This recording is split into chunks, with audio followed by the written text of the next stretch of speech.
ফাঁকা শ্রেণীকক্ষে ধুলোর আস্তরণ। সকাল ৯টা থেকে একাডেমিক কার্যক্রম শুরু হওয়ার কথা থাকলেও আসেননি শিক্ষক শিক্ষার্থীরা।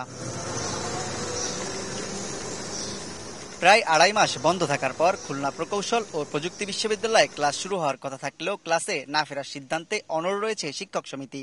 লাঞ্ছিতকারীদের শাস্তি না হওয়া পর্যন্ত ক্লাসে ফিরবেন না বলে জানিয়েছেন শিক্ষকরা। উদ্ভূত পরিস্থিতি নিরসনের জন্য অন্তর্বর্তীকালীন উপাচার্য অধ্যাপক ডক্টর মোহাম্মদ হযরত আলী সকাল 10:30 থেকে প্রশাসনিক ভবনে শিক্ষক সমিতির সঙ্গে বৈঠক করেন। বৈঠক শেষে শিক্ষক সমিতি জানায়, সোমবার সকাল 11টায় সমিতির সাধারণ সভা শেষে একাডেমিক কার্যক্রম শুরুর বিষয়ে পরবর্তী ঘোষণা দেওয়া হবে। যেহেতু এটা সমিতির বিষয়, শিক্ষকবৃন্দ আগামীকাল সাধারণ সভা করবে, সেখান থেকে যে মেসেজ আসে সেটা পরবর্তীতে জানতে পারবে। বিশ্ববিদ্যালয় প্রশাসন বলছে, সব পক্ষের সঙ্গে বৈঠক শেষে দ্রুত সমস্যার সমাধান করা হবে। কিভাবে আমাদের বিশ্ববিদ্যালয়কে দ্রুত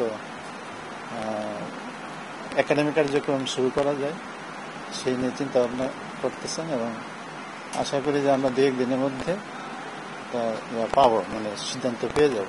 এদিকে শিক্ষার্থীরা বলছেন, ক্লাস বন্ধ থাকলে তাদের সেশন জট বাড়বে। শিক্ষকদের কাছে ক্ষমা প্রার্থনা করে দ্রুত একাডেমিক কার্যক্রম শুরুর অনুরোধ জানিয়েছেন তারা।